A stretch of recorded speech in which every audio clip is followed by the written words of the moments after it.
Hello students, welcome back to my channel. I am C S Jaspreet and I hope कि आपको कल वाला या जो पहले मैंने एकेडमिक सेशन डाला था वो पसंद आया हो। And today I am back with part C of company law.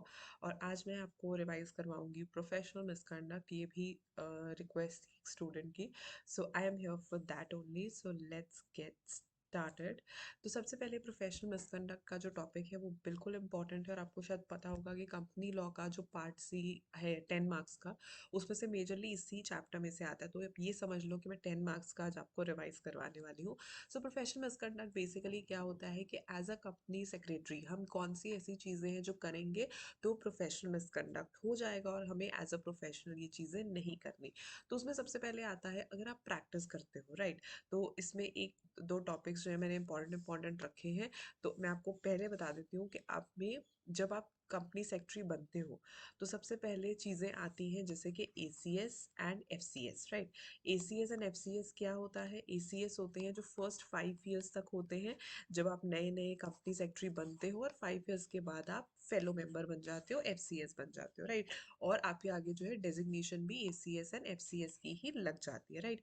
तो FCS ACS होते हैं associate company secretaries and FCS होते हैं फेलो कंपनी सेक्रेटरीज। तो क्या होगा, जैसे ही आप कंपनी सेक्रेटरी बनोगे आपका जो मेंबरशिप नंबर आएगा वो ACS से ही आएगा ऑटोमेटिकली। और अगर आप प्रैक्टिस करना चाहते हो तो आपको सर्टिफिकेट ऑफ प्रैक्टिस ऑब्टेन करना पड़ेगा, जिसको हम CP भी कहते हैं। लेकिन कुछ ऐसी बातें हैं, तो CP ऑब्टेन करने से आप प्रैक्टिस में आ गए, लेकिन कुछ ऐसी चीजें हैं जहां पे हम deem to be in practice भी कह देते हैं, जैसे कि engages himself in the practice of profession of CS और in relation to any company. ठीक है, अपने आप को प्रैक्टिस तो कर रहा है, ठीक है, तो लेकिन चाहे CP लिया चाहे नहीं लिया, deem to be in practice हो गया। Secondly, offers to perform or perform services in relation to promotion, forming, incorporation, amalgamation, reconstruction, reorganisation or winding up of companies. Company से रिलेटेड ये सारा काम कर रहा है।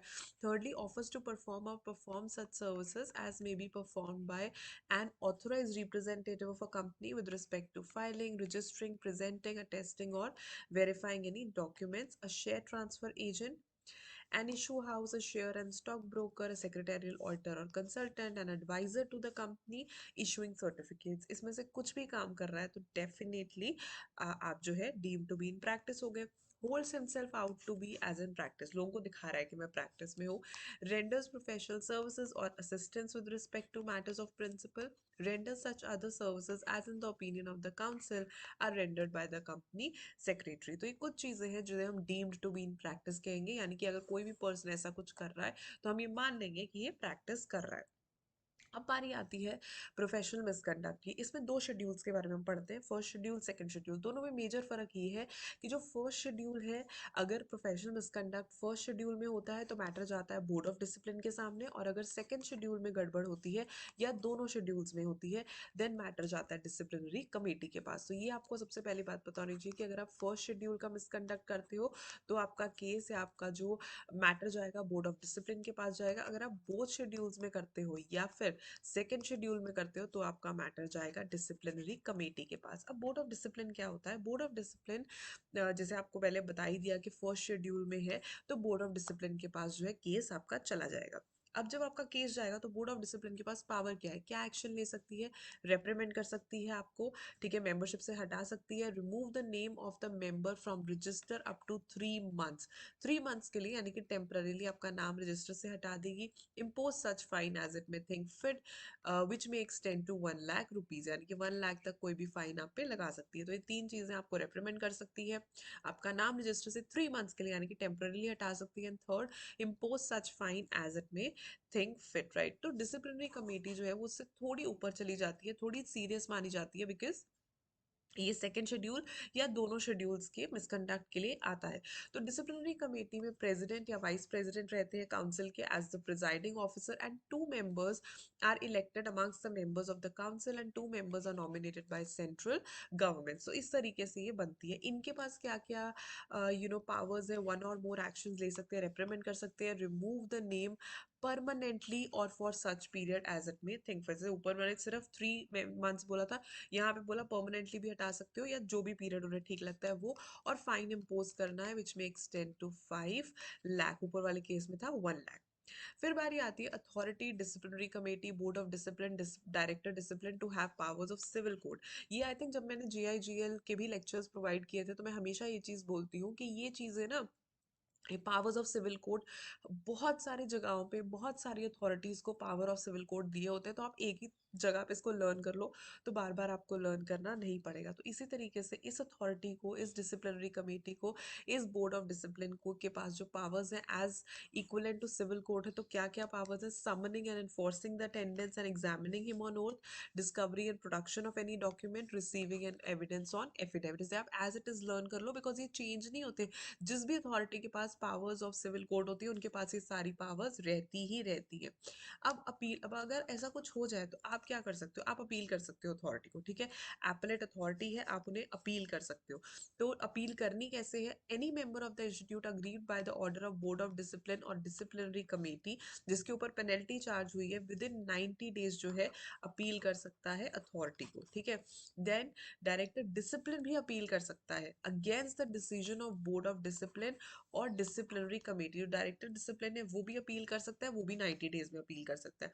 अथॉरिटी में entertain such appeal after the period of 90 days. वो तो आपको पता ही है, कोई भी अपील हो, कुछ भी हो, अगर जो टाइम लिमिट होता है उसके बाद भी अथॉरिटी ले लेती है अगर वो सेटिस्फाइड है उसके जेन्युइन रीजन से।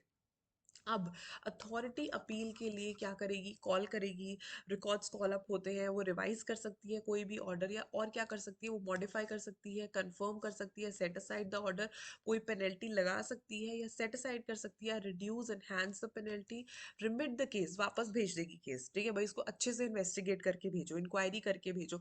वो ये कह सकते हैं कि आपने ठीक से इंक्वायरी नहीं की, and pass such order as it may think fit, right? तो ये चीज़ें ये आपने लर्न कर लेनी है तो आपको पता चल जाएगा। अब आती है मेन बात जो जिस पे बेस मेजरली क्वेश्चंस आते भी हैं, तो वो ये है first schedule and second schedule.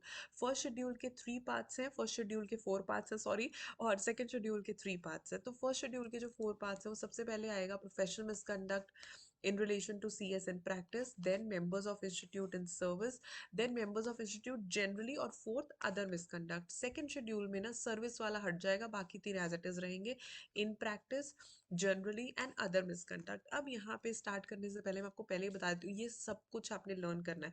Part 1 of first schedule, clause number कौन सा है, क्योंकि वहां पे जब आपने आंसर लिखना है ऐसा रैंडम नहीं लिख देना कि as per the mentioned clause, नहीं, आपने लर्न करना है क्लॉज नंबर भी, कौन सा शेड्यूल है ये भी, और पार्ट भी। अब एक चीज और, अब बहुत बार आपने, अब आप आगे चल के देखोगे कि जितनी भी क्लॉजेस होंगी वो सीएस एंड प्रैक्टिस के लिए होंगी, सर्विस के लिए बहुत कम क्लॉजेस होती हैं, ठीक है? और सेकंड शेड्यूल में तो उन्हें उड़ा ही दिया। तो ऐसा क्यों? उसके पीछे बहुत सिंपल सी बात है। जब आप कहीं पे जाके जॉब करते हो, ठीक है, तो इंस्टीट्यूट आप पे नजर रखे वो तो अच्छी बात है, लेकिन आपका जो एम्प्लॉयर होगा ना वो आप पे पहले ही नजर रखेगा, ठीक है? वो अपना एक एम्प्लॉयमेंट कॉन्ट्रैक्ट के अंदर आपको लेके आएगा, आपको रूल्स एंड रेगुलेशंस बताएगा, वो अपने आप आपको जो है गाइड करेगा, वो अपने आप पे जो डिसिप्लिनरी एक्शन लेगा अगर आप कोई गलत चीज करोगे, ठीक है? इसीलिए उनको ज्यादा पनिश करने के लिए या पेनल्टी के लिए यहाँ पे लेके आने की कोई जरूरत नहीं है। ऑन द अदर हैंड जो हमारे प्रैक्टिस वाले कंपनी सेक्रेटरीज है उन्हें कौन देख रहा है, ठीक है? उन्हें कौन गाइड करेगा, उन्हें कौन, आई वुड से किसका डर होना चाहिए? तो उसके लिए जितने भी प्रोफेशनल मिसकंडक्ट मैक्सिमम आएंगे वो पार्ट 1 ऑफ फर्स्ट शेड्यूल में और पार्ट 1 ऑफ सेकंड शेड्यूल में आएंगे, राइट? Let's start. तो पार्ट 1 ऑफ फर्स्ट शेड्यूल का क्लॉज 1 हम पढ़ेंगे। ये कहता है, अब ये चीजें ना आपने एज इट इज लर्न करनी, ट्राई करो, मुझे पता है थोड़ा दिक्कत होती है बट लर्न करनी, बिकॉज इसी के मार्क्स है, राइट?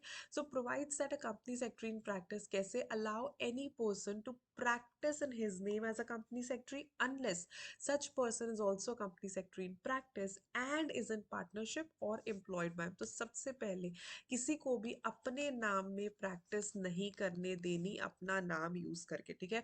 आप अगर प्रैक्टिस में हो तो ये चीज आपने ध्यान देनी है कि आपका नाम कोई भी यूज ना करे, आपके नाम के अंडर कोई प्रैक्टिस ना करे अनलेस। लेकिन कौन कौन से ऐसे लोग हैं जो एक्चुअली प्रैक्टिस कर सकते हैं? पहली बात, the person should be CS in practice, ठीक है? पहली बात है कि वो सीएस इन प्रैक्टिस होना चाहिए, एंड या तो वो पार्टनरशिप में हो सकता है आपसे, यानी कि आपका पार्टनर हो सकता है, या फिर एम्प्लॉयड बाय यू, ठीक है? या आपका एम्प्लॉय हो सकता है। इन्हें अलाउड है, बाकी किसी को अलाउड नहीं है आपके नाम के अंडर प्रैक्टिस करना, राइट? तो आपका नाम यूज करके कोई भी प्रैक्टिस नहीं कर सकता अनटिल अनलेस वो पर्सन भी CS इन प्रैक्टिस है, एंड वो पर्सन आपका या तो पार्टनर होना चाहिए या तो आपका एम्प्लॉय होना चाहिए, राइट? तभी प्रोफेशनल मिसकंडक्ट नहीं होगा, अदरवाइज प्रोफेशनल मिसकंडक्ट होगा। अब ये चीज़ें और ज़्यादा एक्सप्लेन की गई हैं। अब जैसे पार्टनरशिप को एक्सप्लेन किया, उन्होंने बोला कि जो पार्टनर्स होते हैं वो एक्चुअली क्या होता है, sharing of profits, taking decisions together, sharing the responsibilities. तो ये सारी चीज़ें हो जाती है। फिर एक चीज़ आती है, जैसे मल्टी डिसिप्लिनरी फर्म्स में हम देखते हैं कि CA और CWs भी हैं।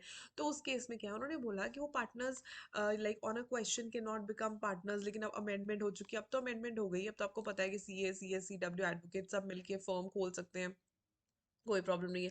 तो बस इतना ध्यान रखना है कि वो पार्टनर्स तो बन सकते हैं, लेकिन they have to provide non attestation services, ठीक है? लाइक कोई ऐसी चीजें इस पे साइन नहीं चाहिए। एक होता है ना कि सिर्फ एक चेक करना है, काम करना है, और साइन वाइन नहीं करना, आपने साइन नहीं करने एक दूसरे के बिहाफ पे, लाइक अटेस्टेशन नहीं करने एक दूसरे के बिहाफ पे। अदरवाइज आप जो है काम कर सकते हो, राइट? फिर बारी आती है क्लॉज नंबर 2 की। क्लॉज नंबर 2 और क्लॉज नंबर 3 रिलेटेड है, तो ध्यान से सुनना है इसे। pays or allows or agrees to pay or allow directly or indirectly any share, commission, brokerage and fees or profits of his professional business to any person। सबसे पहली बात, ना तो वो पे करेगा, ना तो वो अलाउ करेगा, ना तो वो अग्री करेगा पे करने को। डायरेक्टली या इनडायरेक्टली क्या चीज, शेयर, कमीशन, ब्रोकरेज या उसके बिजनेस का प्रॉफिट, ठीक है?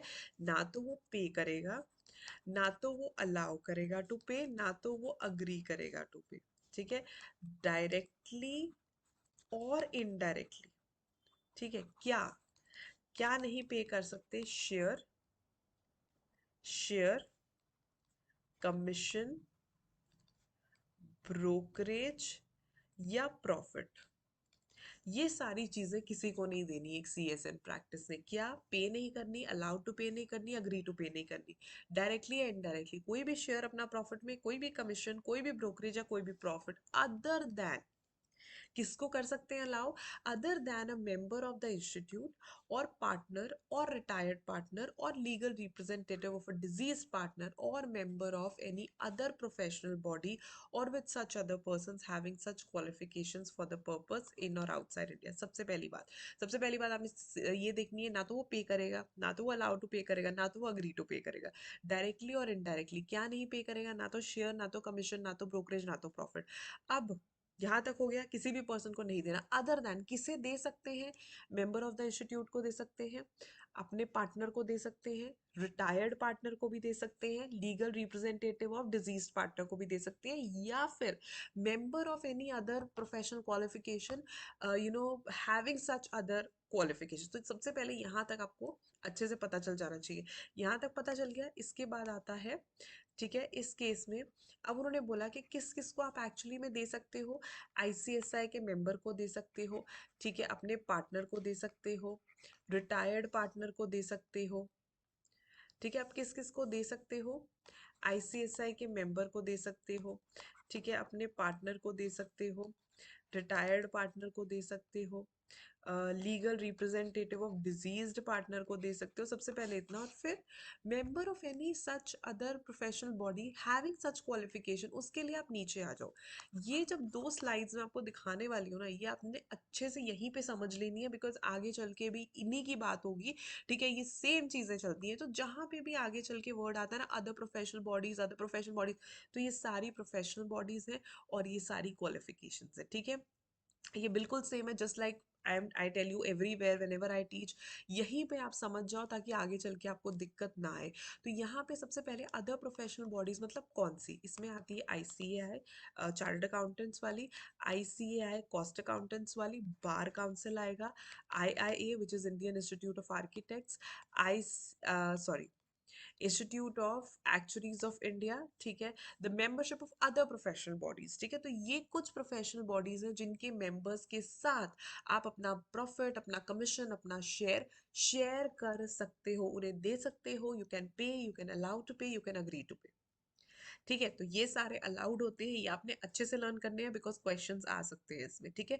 तो अदर प्रोफेशनल बॉडीज होती है institute of chartered accountants of India, cost accountants of India, bar council, IIA and other membership. अब इसी की क्वालिफिकेशंस है, ठीक है। अगर आप एक कोई भी एक चीज याद कर लो, या तो प्रोफेशनल बॉडीज याद कर लो या तो क्वालिफिकेशन याद कर लो, यू विल बी सॉर्टेड, ठीक है। दोनों चीजें आपको, क्योंकि दोनों मिलती हुई है। अब आईसीआई था तो सीए हो गया, ठीक है। कॉस्ट अकाउंटेंट था तो कॉस्ट अकाउंटेंट हो गया, एक्चुअरी वाली बॉडी देखी तो एक्चुअरी हो गया, बैचलर इन इंजीनियरिंग हो गया, बैचलर इन टेक्नोलॉजी हो गया, बैचलर इन आर्किटेक्चर हो गया, बैचलर इन लॉ हो गया, ठीक है। Then MBA. ये सारी अलाउड एजुकेशनल क्वालिफिकेशंस है इन मेंबर्स के, इन बॉडीज के मेंबर्स के साथ, या फिर इस क्वालिफिकेशन के मेंबर्स के साथ जो है आप अलाउ कर सकते हो, पे कर सकते हो, अलाउ कर सकते हो, अग्री टू पे कर सकते हो, directly indirectly, share, commission, brokerage, profit, ठीक है। सबसे पहले किस किस को कर सकते हो, आईसीआई का मेंबर हो, पार्टनर हो, रिटायर्ड पार्टनर हो, या legal representative of this disease partner हो, या अदर प्रोफेशनल्स का मेंबर हो, या फिर इस क्वालिफिकेशन को पोजेस करता हो। इस क्लॉज को अगर आप नहीं समझ आया दोबारा सुन लो, क्योंकि आगे भी यही चीजें रिपीट होने वाली है। क्लॉज 3 इसका बिल्कुल ऑपोजिट है। ऊपर हमने पढ़ा, ऊपर वाले में हमने पढ़ा पे, अलाउस टू पे, अग्रीज टू पे। यहाँ पे हम लिखेंगे accepts or agrees to accept any part of profit of a person who is not a member of the institute, provided that nothing has herein contained shall be construed as prohibiting a member from entering into profit sharing or other similar arrangements, including receiving any share commission or brokerage on the fees with a member of such professional body or having such qualifications। आगे ना वही line, आगे चल के कहीं पे भी आता है अदर प्रोफेशनल बॉडीज, तो वो सारी प्रोफेशनल बॉडीज और क्वालिफिकेशंस भी वही है। तो क्लॉज 3 कहता है। अब क्लॉज 2 में क्या था, इसी तरीके से आपको याद रखने हैं। क्लॉज 2 कहता था पे करना, अलाउ टू पे करना, अग्री टू प्रोवाइड पे करना। और अब क्लॉज 3 कहता है दैट एक्सेप्ट्स और agrees to accepts any part of profit from a person who is not a member of institute. तो कौन कौन अलाउड है, मेंबर ऑफ इंस्टीट्यूट या फिर member of other professional bodies having such qualification. उनके अलावा आप किसी से भी एक्सेप्ट भी नहीं कर सकते, ठीक है। तो देना नहीं है तो दे से के लेना भी नहीं है। सो ये उसी का क्लॉज 2 का उल्टा है, टोटल उल्टा है। Where CS and practice can partake from अपने इंस्टीट्यूट के मेंबर से ले सकते हो आप, प्रोफेशनल बॉडी से ले सकते हो, सच क्वालिफिकेशन से ले सकते हो। ग्रेट। क्लॉज 4 क्या कहता है, क्लॉज 4 कहता है if he enters into partnership in or outside India with any person other than a company secretary or such, सबसे पहले बात है पार्टनरशिप में एंटर करता है, ठीक है, किसी भी और पर्सन के साथ, तो वो प्रोफेशनल मिसकंडक्ट हो गया। लेकिन किसके साथ अलाउड है, अपने of course CS in practice के साथ अलाउड है, और such other person who is a member of other professional body having such qualifications। इसीलिए बिकॉज आई एम टीचिंग, मुझे पता है कि आगे वही चीज़ें रिपीट होनी होती हैं, तो इसलिए मैं आपको पहले ही बता देती हूँ, यहीं पे समझ जाओ। फिर वही बात आ गई, अदर प्रोफेशनल बॉडी सच क्वालिफिकेशन। तो सबसे पहली बात कि पार्टनरशिप में एंटर नहीं करना किसी भी पर्सन के साथ, लेकिन किसके साथ एंटर कर सकते हो, अगर किया तो प्रोफेशनल मिसकंडक्ट हो गया। लेकिन किसके साथ आप एक्चुअली में कर सकते हो या अलाउड है, सीएसएन प्रैक्टिस के साथ, या members of other professional bodies, या फिर members having such qualifications as may be prescribed, including a resident, but for his residence abroad would be entitled to be registered as a member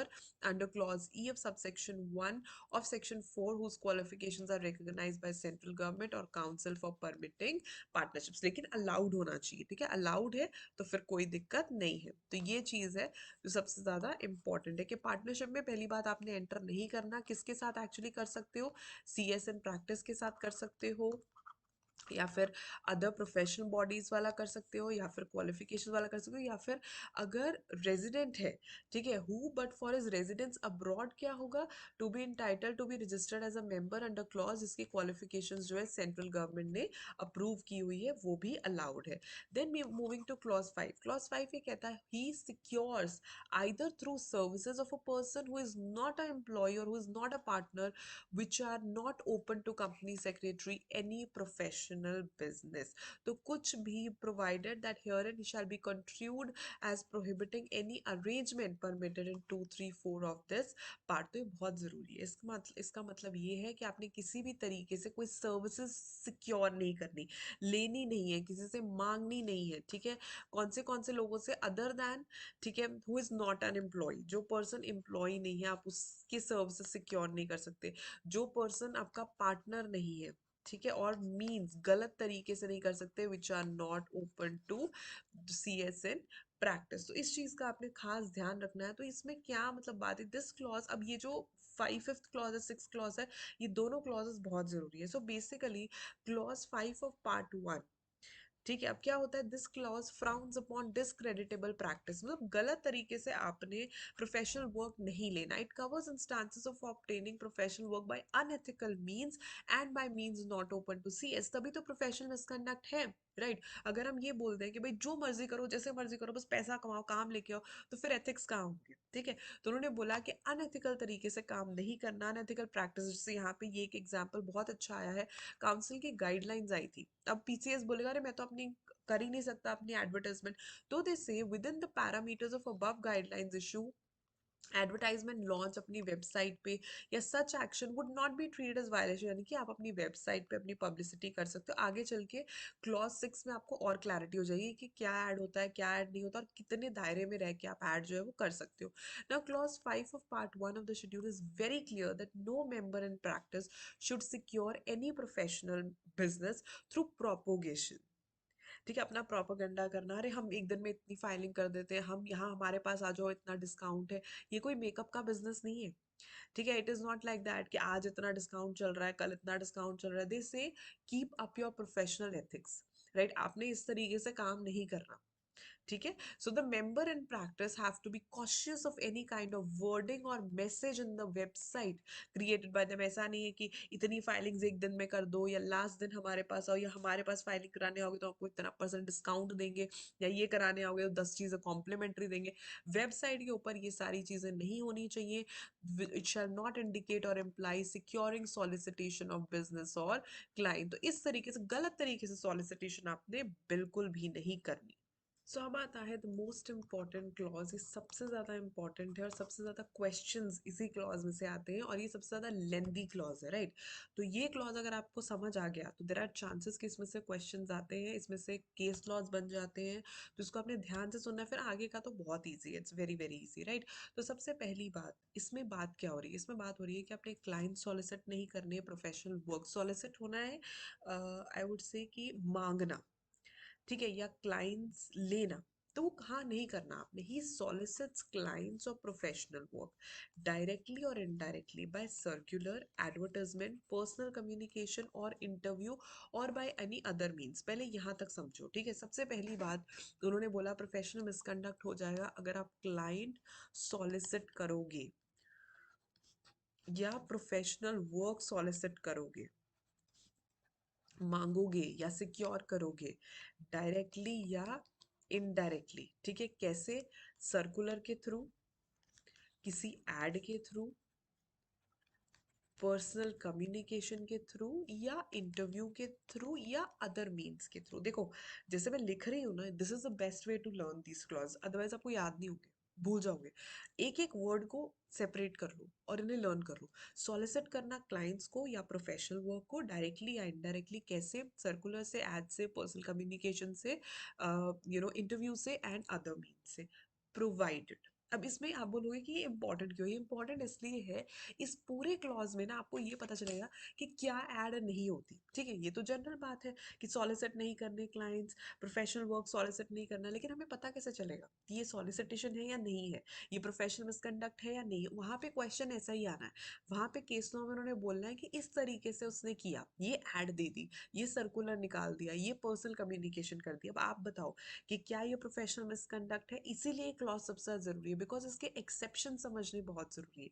यहाँ तक आप समझ गए। इसके आगे, provided that nothing contained here in prevents और prohibits, क्या चीजें आप कर सकते हो? एनी CS फ्रॉम अप्लाइंग और रिक्वेस्टिंग फॉर और इनवाइटिंग और securing from another CS in practice. यानी कि मैं हूं, तो मैं, यानी कि अगर एक कंपनी सेक्रेटरी इन प्रैक्टिस है वो दूसरे कंपनी सेक्रेटरी इन प्रैक्टिस को बोल सकता है कि भाई अगर तुम्हारे पास ज्यादा काम हो गया तो मुझे दे देना, ठीक है। या होता है ना कि तुम एक जॉनर का काम नहीं करते हो तो मुझे दे देना, इट इज लाइक दैट। और a member from responding to tenders or inquiries issued by users of professional services or organizations from time to time। अगर जैसे आप टेंडर फिल करते हो या टेंडर अप्लाई करते हो तो उसमें बताना पड़ता है ना कि ये डिटेल्स है, फिर वहां पे ये अलाउड है, ठीक है। अब मैं आपको दोबारा समझाती हूँ। क्लॉज 6 ये कहता है कि सबसे पहली बात, एक CS एंड प्रैक्टिस जो है वो प्रोफेशनल मिसकंडक्ट अट्रैक्ट कर लेगा अगर वो अपने क्लाइंट्स को सॉलिसिट करेगा या प्रोफेशनल वर्क को सॉलिसिट करेगा, डायरेक्टली और इनडायरेक्टली। किस किस तरह से? सर्कुलर से,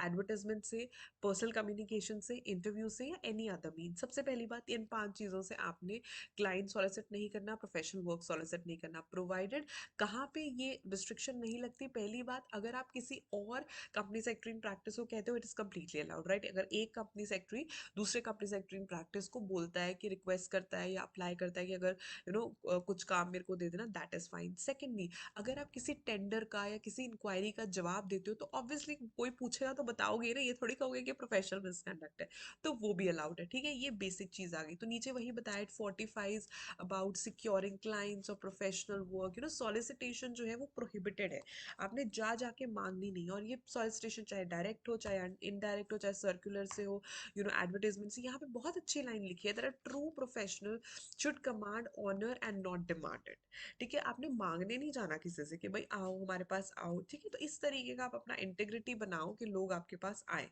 वर्ड सॉलिसिट का ना बहुत सारा मतलब होता है, जैसे लीगल थेजर्स में इसका मतलब डिजायर भी होता है, इम्पोर्ट्यून भी होता है, लॉबी, पिटिशन, प्लीड। यहाँ पे सिंपल सॉलिसिट का मतलब होता है आस्क फॉर, सीक, मांगना, ठीक है। क्लाइंट्स को आने के लिए बोलना, किसी के क्लाइंट्स को सीक करना, अपने काम को सीक करना, वो नहीं आपने करना, ठीक है। Directly indirectly. अब यहाँ पे ध्यान से देखो, they say that what has would, अब इनडायरेक्टली भी वो जाता है। सबसे पहले circular advertisement in newspapers indicating, ये उन्होंने बोला, the word indirectly used in the clause suggest that it would not be tolerated, मतलब आप ऐसा कुछ कर रहे हो कि आप इनडायरेक्टली कर रहे हो, ठीक है। If the overall message is solicitation, कहीं ना कहीं उसका अल्टीमेट गोल क्या है? क्लाइंट्स को सॉलिसिट करना। अब हमें भी पता है जब सेल्स आती है, ठीक है, सेल्स क्यों लगती है, डिस्काउंट्स क्यों लगते हैं? कि ज्यादा लोग आए, ठीक है। कहीं पे भी हम जाते हैं, हम शॉप्स में जाते हैं, मॉल्स में जाते हैं, वी वेट फॉर सेल्स। क्यों? प्राइसेस स्लैश होंगे, हम जाके खरीदेंगे। अगर प्रोफेशनल्स भी ऐसा करने लग जाए तो फाइलिंग का टाइम आ गया, सेल करो, नहीं। This is the major difference. हम कोई गुड्स नहीं बेच रहे हैं, हम सर्विसेज प्रोवाइड कर रहे हैं, दैट टू प्रोफेशनल सर्विसेज। तो आपने अपना कंडक्ट ऐसा रखना है कि आप ये सब चीजें बिल्कुल नहीं करोगे। इनडायरेक्टली में क्या क्या चीजें हो सकती है? जैसे सर्कुलर और advertisement in newspapers indicating the range of services offered by him, ठीक है। वो ये नहीं कह रहा कि मेरे पास आओ, लेकिन वो बता रहे हैं। क्यों बता रहे हो भाई? अल्टीमेटली तो आप लोगों से पब्लिसिटी कर रहे हो। Secondly, secondly Secondly, a circular offering secretarial services, circular letter, and professional work. Q. Any circular advertisement or communication which creates an impression that certain professional work would be done more expeditiously than is normally the case. ठीक है कि इतने दिन में filing कर देंगे, last दिन में हमारे पास ऑफ फाइलिंग कर देंगे, ऐसा कुछ नहीं करना आपने। Circular advertisement or personal communication highlighting any provision of any law to persons other than existing clients। हाँ, देखो existing clients के साथ आप ये communication कर सकते हो।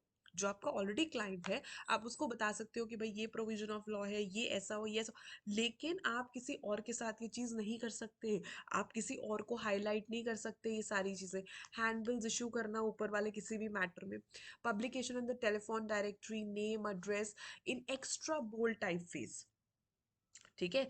Offer opting more than one listing, ठीक है। मतलब एक तो ऐसे मतलब अलग से, जैसे वो होते थे ना मैट्रिमोनियल की एड्स आती होती थी, तो कहीं कहीं पे नॉर्मल लिखा होता, कहीं कहीं पे आप देखोगे, मतलब पहले जो न्यूज़पेपर्स में आती थी, राइट। अब तो आई आई डाउट कि न्यूज़पेपर्स हम लोग लेते भी नहीं है अब तो, खैर कोविड के बाद। बट न्यूज़पेपर्स में आती होती तो there used to be some ads जो बड़ी फैंसी टाइप होती थी।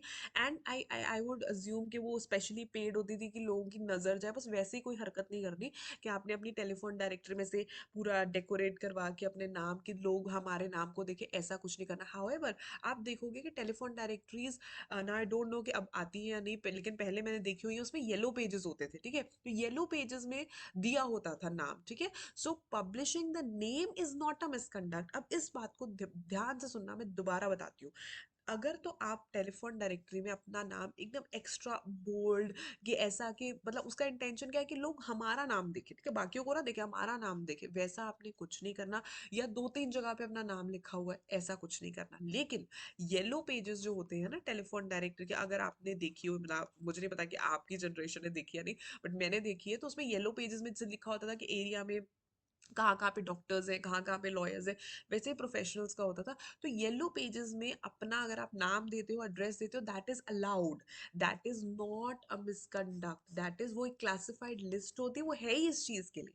जो येलो पेजेस होते हैं वो किस लिए होते थे, वो इसीलिए क्लासिफाइड में आता होता था ना, कि यहाँ पे इतने डॉक्टर्स हैं, वो लोग देखते ही इसलिए थे। So publishing your name, address, वो सब अलाउड होता है, that is not a misconduct. But any kind of message or writing which indicate tall claims, ठीक है, कि भाई इतना ऐसा किया मैंने, ऐसा किया, सुप्रीमेसी या superiority, that is not allowed. तो इस चीज को आपने दोबारा ध्यान से पढ़ना है। देन कम्युनिकेटिंग और holding out as being prepared to provide professional services at fees that are less than reasonable, ठीक है, 100 रुपए में फॉर्म फाइलिंग कर देंगे, ठीक है, या 10 रुपए में कर देंगे, मतलब ऐसा कुछ भी क्लेम करना कि बाकियों से कम रेट में हम कर रहे हैं, या किसी चीज के स्पेशलिस्ट बनना in any branch of law या work. Any member allowing a company to carry in its prospectus or circular letters that Mr. X, a specialist in corporate law, is the advisor to the company would offend clause 6। ऐसा कुछ नहीं करवाना। Prospectus में अपनी तारीफें नहीं लिखवानी है आपने, आप ये लिखवाओ कि हाँ भाई मैं कंपनी सेक्रेटरी हूँ, वो सब चीज़ें आप लिखवाओ, लेकिन अपनी तारीफ नहीं लिखवानी। However printing the name of PCS as secretarial auditor in annual report would not violate, बिल्कुल नहीं, उसका नाम जो है वो सेक्रेटेरियल ऑडिट, सॉरी, हमारे एनुअल रिपोर्ट में आ सकता है एज अ सेक्रेटेरियल ऑडिटर, वहां पे कोई दिक्कत नहीं है। Requesting his clients to recommend his or their acquaintances to him for professional work, अगर आपका काम अच्छा होगा तो ऑटोमेटिकली आपको मिल ही जाएगा काम, ठीक है, वो बोल ही देंगे आपके लिए अच्छा, आपने उन्हें नहीं बोलना।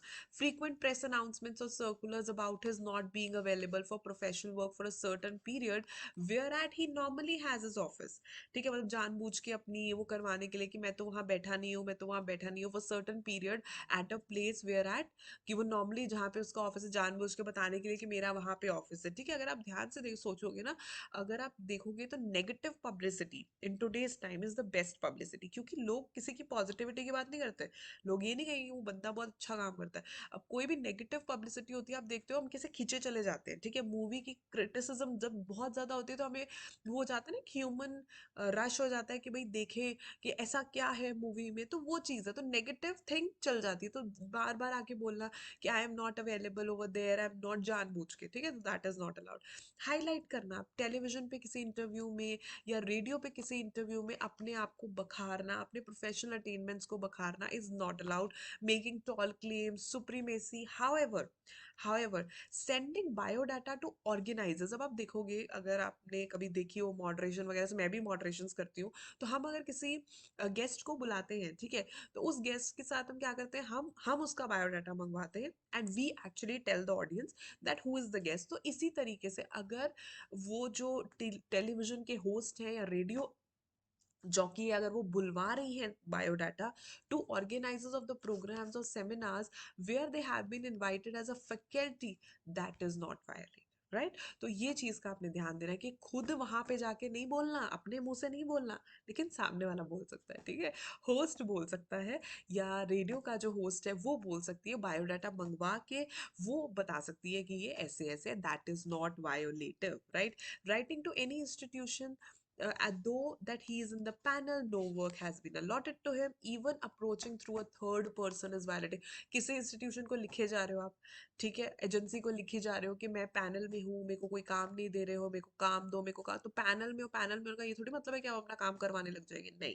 Approaching any trade association, chamber of commerce, business forum, communicating is ready availability, ठीक है, बताना कि I am available for work, I am available for work, that is not allowed. Sending his profile to persons, companies, firms without any requisition, उन्होंने मांगा भी नहीं, पूछा भी नहीं, ऐसे ही आप फॉरवर्ड करे जा रहे हो, ठीक है, including the names of other professionals in this profile circulated to various persons, ठीक है, और प्रोफेशनल्स के नाम जानबूझ के जो है इंक्लूड कर रहे हैं। तो ये मैं दोबारा बोल रही हूँ, ये बहुत इंपॉर्टेंट है। ये छोटे छोटे जो पॉइंट्स है ना, जो मैंने आपको बताया, जैसे कि मैंने आपको बताया मेन यहाँ पे एक चीज मैंने आपको येलो पेजेस वाली बात बताई, ये बहुत जरूरी है। बहुत बार ऐसा केस लॉ आ जाते हैं कि येलो पेजेस में नाम है, क्या वो अलाउड है या नहीं, या वो कह रहा है कि मैं एक्स्ट्रा बोल्ड में लिखूंगा, बिल्कुल नहीं, एक्स्ट्रा बोल्ड में नहीं लिखना, कोई सर्विसेज या ऐसा कोई मैसेज नहीं डालना, कोई कम्युनिकेशन नहीं डालनी, लेकिन येलो पेजेस में आप अपना नाम डाल सकते हो, वो अलाउड है, ठीक है। ये एक बात हो गया, ये पॉइंट आपने अच्छे से कर लेना, ये येलो पेजेस वाला।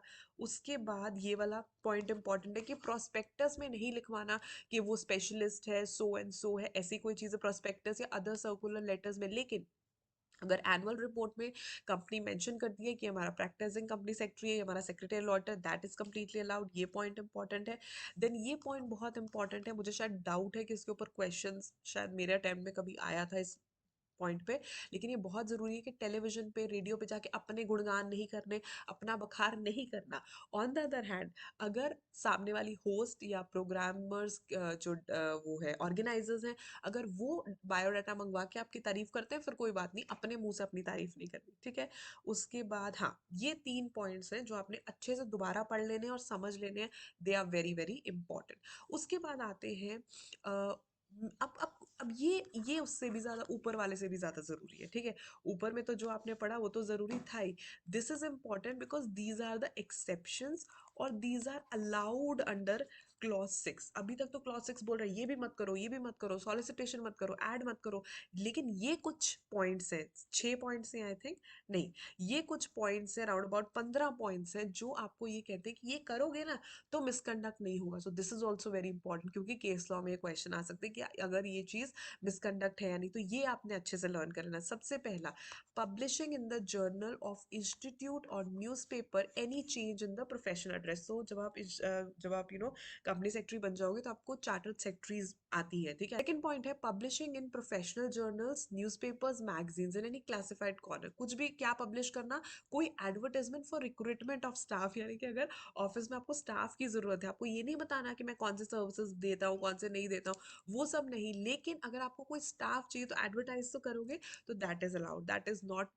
Misconduct of clause 6। अगर आप प्रोफेशनल जर्नल में, न्यूज़पेपर में, मैगजीन में एड लगाते हो किसी स्टाफ के रिक्रूटमेंट की, रिक्वायर्ड दिस पर्सन, तो वो मिसकंडक्ट नहीं होगा। Thirdly, publishing information regarding changes in the constitution of firm. काफी बार आपने देखा होगा, मैं इंस्टाग्राम पे फॉलो करती हूँ भारत बेंच, आपने देखा होगा वो बताते हैं कि यार इस बंदे ने पार्टनर, अब ये पर्सन इस फर्म का पार्टनर नहीं है, या ये पर्सन इस फर्म का पार्टनर बन गया, तो बहुत अच्छी चीज होती है, बिकॉज उससे क्या होता है ना, आगे चल के लोगों को अवेयरनेस हो जाती है। ऐसा ना हो कि वो पर्सन बाद में बोले कि अरे मैं तो वहाँ का पार्टनर था, तो जो भी पर्सन फिर उसके साथ डील करेगा उसे हम बोल सकती है वो कंपनी कि हमने तो पब्लिसाइज किया था। तो अगर वो पब्लिश कर देते हैं कोई चेंज का, ये पर्सन अब मेंबर नहीं है, ये पर्सन मेंबर है, तो कोई दिक्कत नहीं, प्रोवाइडेड जो इन्फॉर्मेशन है वो बेयर फैक्ट्स बस होने चाहिए, and appropriateness of the area in which the newspaper is circulating. खैर अब तो सोशल मीडिया है, बहुत बड़ी प्लेटफॉर्म आ गया है, तो इसलिए कुछ ऐसा फालतू की चीज़ें नहीं लिखनी।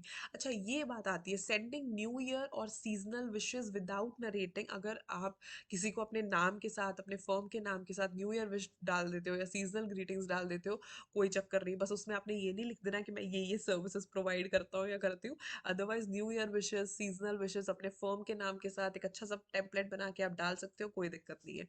अपीयरेंस ऑन इन एयर होता है All India Radio, TV or any stage in private capacity as a speaker, actor or otherwise on programmes having no nexus with this profession. अब फॉर एग्जांपल प्रोग्राम किसी और चीज के बारे में, ठीक है, प्रोग्राम यूट्यूब के बारे में फॉर एग्जांपल, ठीक है, and I am going there, और मेरा उस प्रोफेशन से कोई लेना देना नहीं है, मेरे मेरे प्रोफेशन से उनका कोई लेना देना नहीं, सो उसके लिए बिल्कुल अलाउड है। Any reference to him as a company secretary, nothing beyond, of course जहाँ पे आप जाते हो आपका प्रोफेशनल क्वालिफिकेशन तो डिस्कस होता ही है ना, तो any reference to that is not, would not offend clause 6। तो अगर कोई आपको कंपनी सेक्रेटरी बोल देता है तो उसमें कोई प्रॉब्लम नहीं है, ठीक है। पहली बात, तो आप कहीं पे भी जाते हो जिसका लेना देना आपके प्रोफेशन से नहीं है, वहां पे अगर आपको कोई कंपनी सेक्रेटरी बोल देता है बस, उसके अलावा कुछ नहीं, दैट इज कंप्लीटली अलाउड।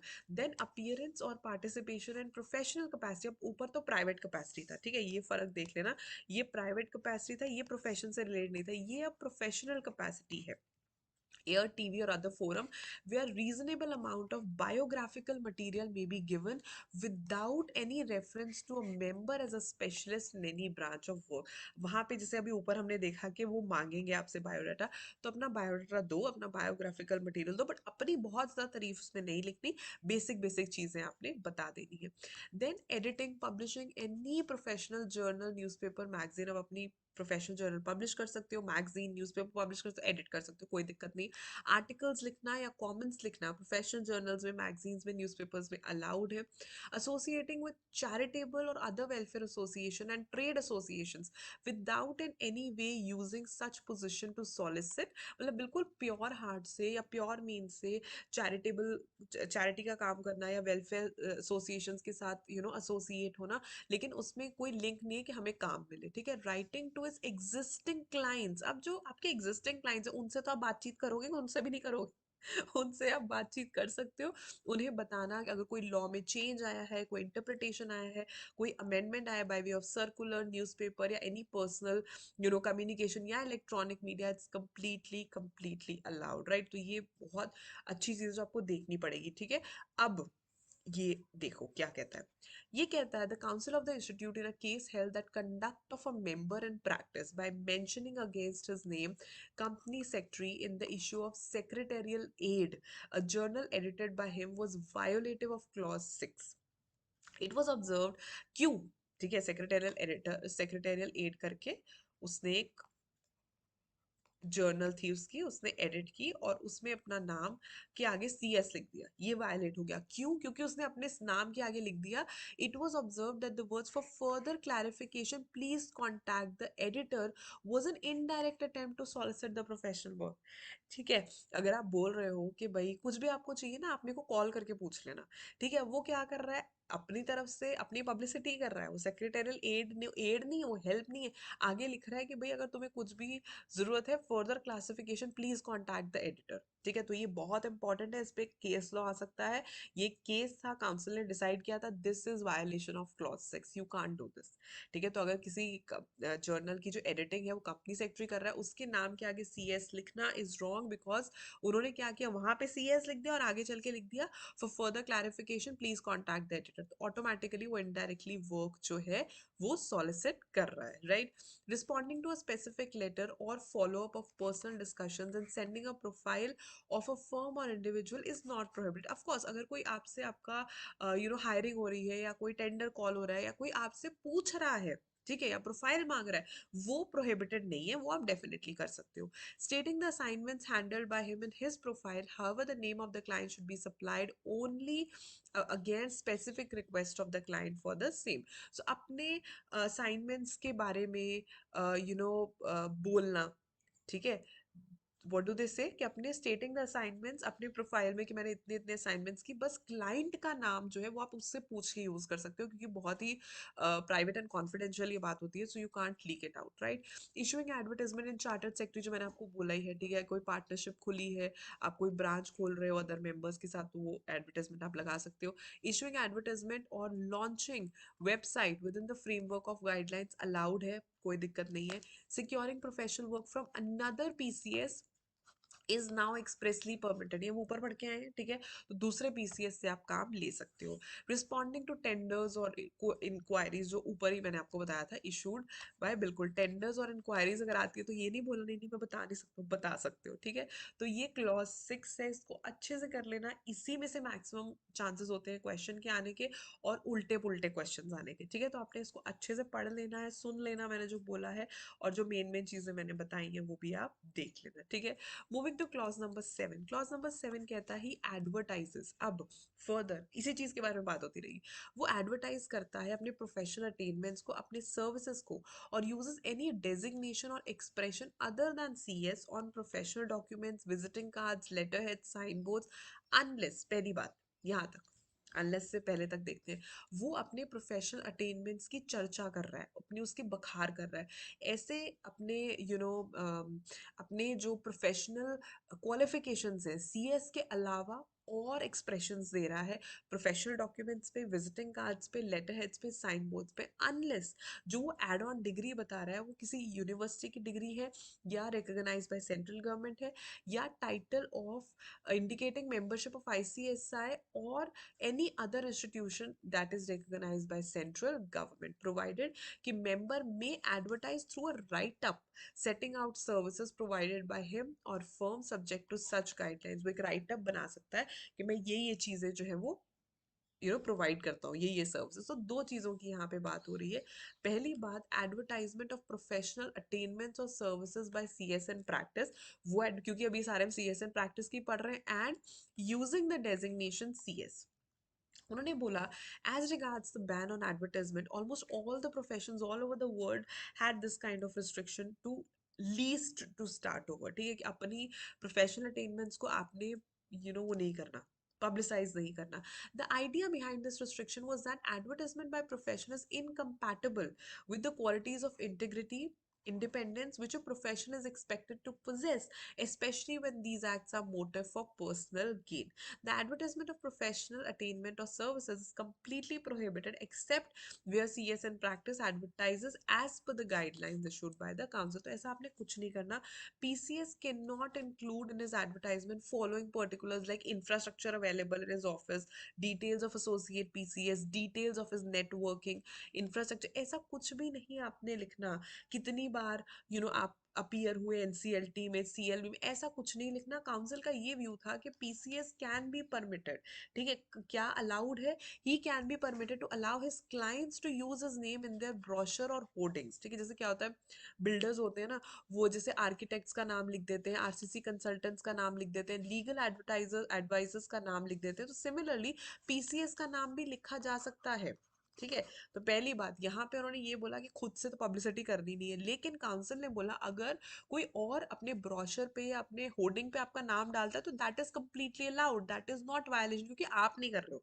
ठीक है, आप नहीं कर रहे हो. बिल्डर बिल्डर आप देखोगे मोस्टली जहाँ पे फ्लैट्स बन रहे होते हैं, जहाँ पे कंस्ट्रक्शन चल रही है, तो वहाँ बड़ा बड़ा लिखा होता है ये आर्किटेक्ट है, ये कंस्ट्रक्शन वाले हैं. ठीक है, तो उन्होंने बोला कि अगर वो आर्किटेक्ट्स का नाम यूज कर सकते हैं, RCC कंसल्टेंट्स का नाम यूज कर सकते हैं, लीगल एडवाइजर्स का नाम यूज कर सकते हैं, वहां पे PCS का नाम अगर लिखा जाता है तो that is not violation. Even certain software companies desire to use the name of PCS in their marketing brochures. ठीक है, वो चाहते हैं कि उसका नाम लिखा जाए ताकि कस्टमर्स को सेटिस्फाइड फील हो. He is permitted to use it.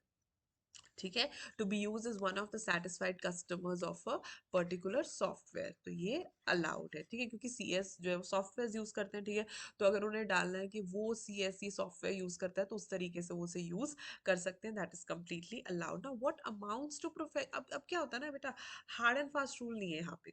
अब काफी सारी चीजें तो बता दी गई हैं, लेकिन बहुत सारी चीजें of course not at this level, but आगे जाके आप देखोगे बहुत सारी चीजें आपको जज करनी पड़ती है. ठीक है, जैसे कि अब क्या एडवर्टाइजमेंट है वो केस टू केस डिपेंड करता है. ठीक है, for this instance where the visiting card or name hold a member in practice mentions that he is a specialist or expert in company law, tax expert, it would amount to advertisement of professional attainments. अब ये तो advertisement ही हुई ना. So where a member in practice furnishes upon a specific request by a prospective client a list of companies for whom he is a consultant or retainer or rights of it is not. अगर वो पूछ रहा है, जैसे आपने बोला ना inquiries या टेंडर्स को रिस्पॉन्ड करना, तो ये तो इंक्वायरी हो गई ना. अगर कोई पूछ रहा है कि बताओ भाई, तो फिर वो बता सकते हो. Where in the letterhead or visiting card a member in practice mentions that he was or is holding directorships in any company, it would be offending the clause. ऐसा कुछ नहीं करना आपने.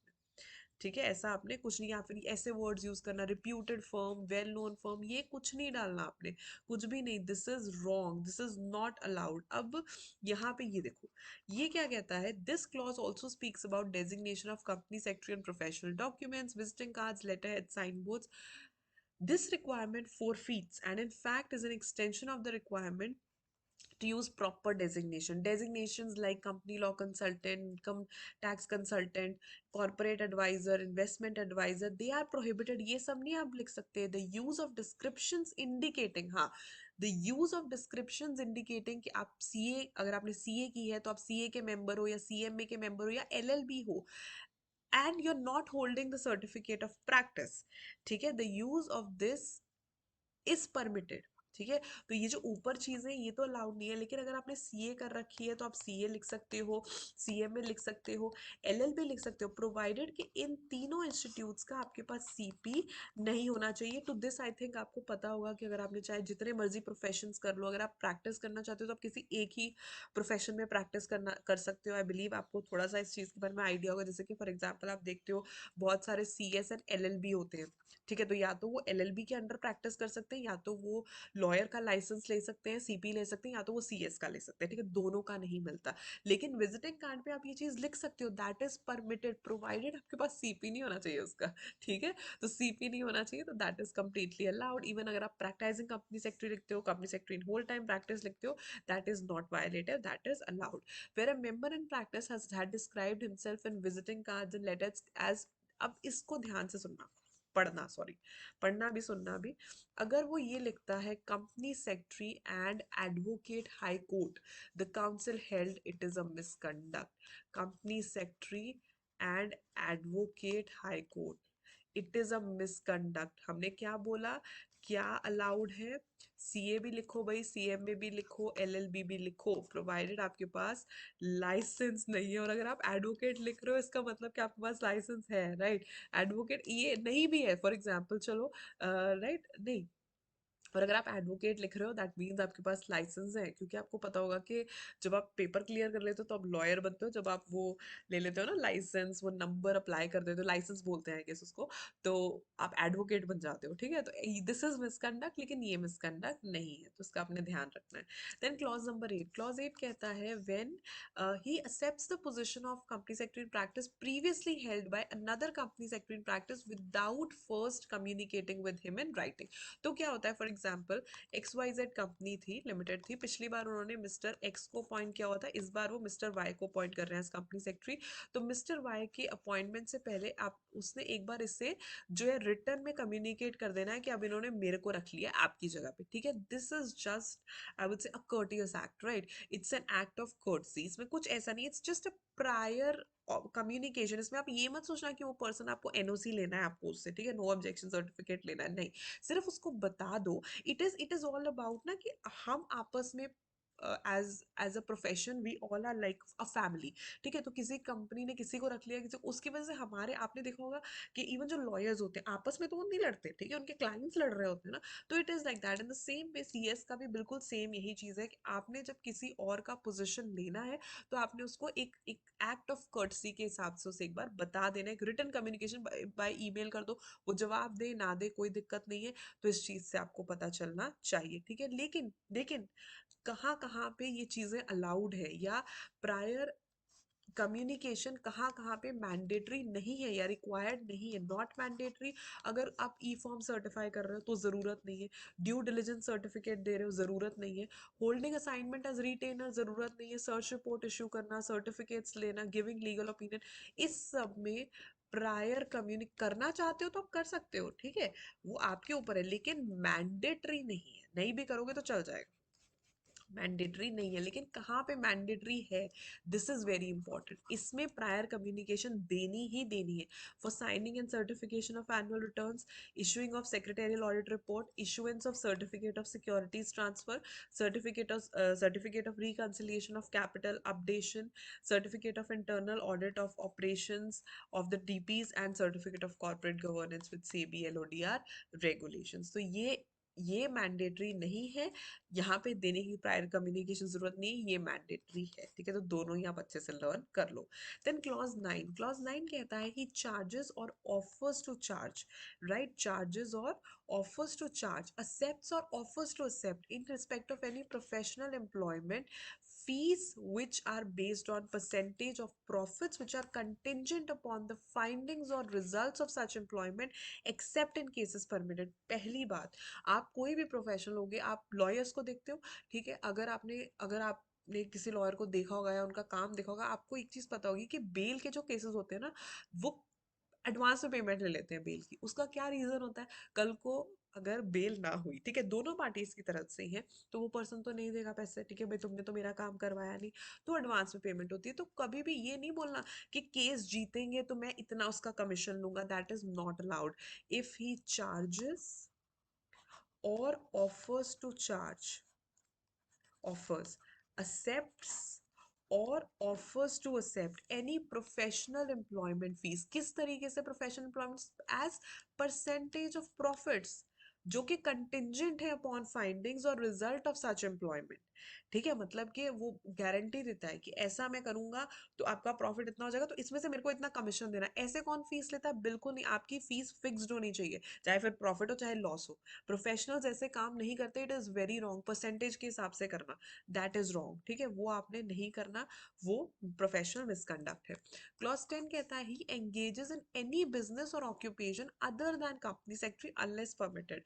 तो ये चीज इंपॉर्टेंट है, अगर आप CS इन प्रैक्टिस हो तो आप अपने आप को किसी भी और बिजनेस या ऑक्यूपेशन में एंगेज नहीं कर सकते, लेकिन कुछ परमिटेड फील्ड्स हैं इसमें जिसमें आप कर सकते हो, जिसमें आप अलाउड है, मैं आपको बता देती हूँ। Provided that nothing contained here shall disentitle a CS from being a director of a company. बिल्कुल, अगर आप एक CS इन प्रैक्टिस हो तो आप डायरेक्टर बन सकते हो कंपनी के, कोई उसमें आपको रोक नहीं सकता है। ठीक है, तो सबसे पहली बात कि कोई और बिजनेस या ऑक्यूपेशन में आपने एंगेज नहीं होना except from the permitted ones. Permitted में आप कर सकते हो।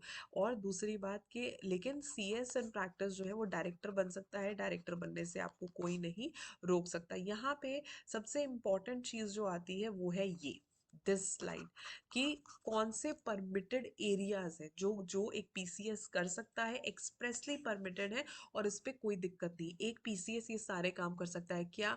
Authoring books and articles, holding of LIC life insurance agency license, holding of public, जैसे MP बन सकते हो आप, MLA MLC, honorary office bearership of charitable, educational, other non commercial organisations, justice of peace, special executive magistrate वगैरह आप बन सकते हो। टीचिंग असाइनमेंट्स जो होती है ना, कोचिंग ऑर्गेनाइजेशंस की जो टीचिंग असाइनमेंट्स है वो आप कर सकते हो। Carrying out valuation of papers, paper setter की तरह, हेड एग्जामिनर, मॉडरेटर, ये सब कुछ आप कर सकते हो।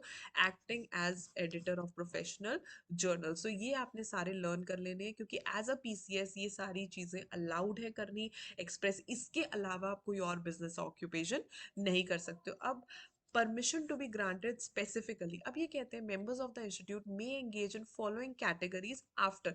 अब यहाँ पे कोई परमिशन नहीं चाहिए, इस ये जो हमने कुछ पढ़े इसमें कोई परमिशन नहीं चाहिए, ये अलाउड है, ये आप आराम से कर सकते हो। लेकिन इसमें अगर आप ये चीज करना चाहते हो तो आपको परमिशन लेनी पड़ेगी। वो क्या है? इंटरेस्ट और एसोसिएशन इन फैमिली बिजनेस। ठीक है, बिजनेस, लेकिन अगर आप फैमिली बिजनेस में होल्ड होते हो, even when he does not hold substantial interest, substantial interest होता है 25% का। ठीक है, आपका थोड़ा सा भी इंटरेस्ट है, थोड़ा भी इंटरेस्ट है, आप एक बार पूछ लो। ठीक है, ऐसा मना ही नहीं है, प्रोहिबिशन नहीं है, क्योंकि कोई बोलेगा ना मेरा family business, I have to put in interest, right? आप कैसे बोल सकते हो? तो वो कहते हैं परमिशन मिल जाएगी, आप पूछ लो। ठीक है, आप काउंसिल से एक बार रिटर्न में परमिशन ले लो कि क्या मैं ये कर सकता हूँ। इवन अगर आपका सब्सटैंशियल इंटरेस्ट नहीं है तो भी आपको पूछना है। दूसरी बात, ऑफिस ऑफ MD और WTD of a body corporate with in the meaning of companies act, right? अगर आप MD का, वहां तो सिंपल डायरेक्टर की बात हो रही थी, यहाँ पे MD या WTD की बात हो रही है। तो इस पोजीशन के लिए आपको काउंसिल की परमिशन लेनी पड़ेगी, वो रिफ्यूज भी कर सकती है, राइट? एंड या ठीक है। So PCS can function as a non-executive director of a company. They do not require, non-executive director के लिए कोई परमिशन की जरूरत नहीं है इसमें। सो ये इंपॉर्टेंट टॉपिक कंप्लीट करने के बाद we will move to the next clause which is clause number 11, right? Clause number 11 says professional misconduct में गिल्टी तब हो जाएगी when he allows a person not being a member of the institute in practice or a member not being his partner to sign on his behalf or on behalf of his firm anything which he is required to certify as a company secretary। तो ये बहुत simple चीज है, जो हमने clause 1 पढ़ा था वो भी यही था कि अपने नाम के अंडर जो है उसे प्रैक्टिस करने देना। यहाँ पे है डायरेक्टली साइन करने की अलाउंस दे देना। ठीक है, कोई ऐसा पर्सन जो कि ना तो उसका पार्टनर है ना तो उसका मेंबर ऑफ द इंस्टीट्यूट है, उस केस में भी प्रोफेशनल मिसकंडक्ट के लिए गिल्टी हो जाएगी। So it's very very important. तो ये सारी चीजें ना होती तो छोटी छोटी है, but they definitely take lot of like responsibility, जब आप साइन करते हो एक रिस्पॉन्सिबिलिटी आती है, तो सर्टिफिकेशन के लिए ये चीजें देखनी है। जैसे आपने देखा होगा क्लॉज 1 में ऑलरेडी हमने ये आई वुड से बेसिक बात डिस्कस कर चुके हैं। It is not permissible for a CS in practice to allow anyone to sign on his behalf, right? The purpose is not to allow a member to have his judgement and expertise substituted by the judgement of any other person who is not a member or partner. मतलब कौन कौन allowed है? जो member हो या जो partner हो, right? तो ये चीज आपने ध्यान देनी। उसके बाद यहाँ पे हम कंप्लीट करते हैं part 1 of first schedule. Moving to part 2 of first schedule. Part 2 of first schedule बात करता है professional misconduct in relation to members of the institute in service. In service का मतलब होता है जो जॉब करते हैं, जो एम्प्लॉयमेंट में होते हैं। मैंने आपको पहले भी बोला था कि इनके लिए बहुत ज्यादा रूल्स एंड रेगुलेशंस नहीं है, क्लॉजेस भी नहीं है। वो रीजन ये है कि वो ऑलरेडी किसी के अंडर काम कर रहे हैं, राइट? किसी ऑर्गेनाइजेशन में काम करे जिसके अपने रूल्स एंड रेगुलेशंस है, तो उनका जो मिसकंडक्ट है वो चेक करने के लिए कोई ना कोई उनके ऊपर उनका बॉस या उनकी कमेटी बैठी हुई है, तो इसलिए हमें इतना सोचने की जरूरत नहीं पड़ती। ना कॉन्ट्रैक्ट ऑफ सर्विस क्या होता है, ठीक है? जो पर्सन कॉन्ट्रैक्ट ऑफ सर्विस में, कॉन्ट्रैक्ट ऑफ सर्विस होता है master's power of selection of his servant, payment of wages or other remuneration, master's right to control the method of doing work and the master's right of suspension or dismissal. इसीलिए हम इनके ऊपर या institute इन लोगों के ऊपर बहुत ज्यादा प्रोफेशनल मिसकंडक्ट नहीं लगाते, बिकॉज उनके ऊपर पहले ही उनके बॉसेस बैठे हुए हैं, राइट? तो इसमें दो क्लॉजेस आते हैं। फर्स्ट क्लॉज कहता है deem to be guilty if he being an employee of any company firm or person pays or allows to pay directly or indirectly to any person any share in the emoluments of the employment undertaken. अपनी employment में जो भी उससे पैसा मिल रहा है वो किसी को भी वो पे नहीं कर सकता। पे करना, अलाउ टू पे और agrees to pay, ठीक है? Directly or indirectly, right? Any share in the emoluments of the employment. Here it is not allowed. So it is more or less related to clause 2 of part 1. उसमें भी हमने यही चीज पढ़ी थी। Member in employment shall not share the emoluments with any person, not even with a member. किसी के साथ भी शेयर नहीं करना, किसी के साथ, क्योंकि जॉब और प्रैक्टिस में ये बहुत वेरिंग चीजें हैं, ठीक है? जॉब में अगर आप जॉब कर रहे हो तो आपको इसका बेनिफिट मिलना चाहिए ना, किसी और को तो मिलना नहीं चाहिए। तो it should not be shared with anybody else. और क्लॉज 2 इसका बिल्कुल ऑपोजिट है, विच सेज accepts और agrees to accept, right? इसमें थोड़ा सा additions आ गई बट बात वही है।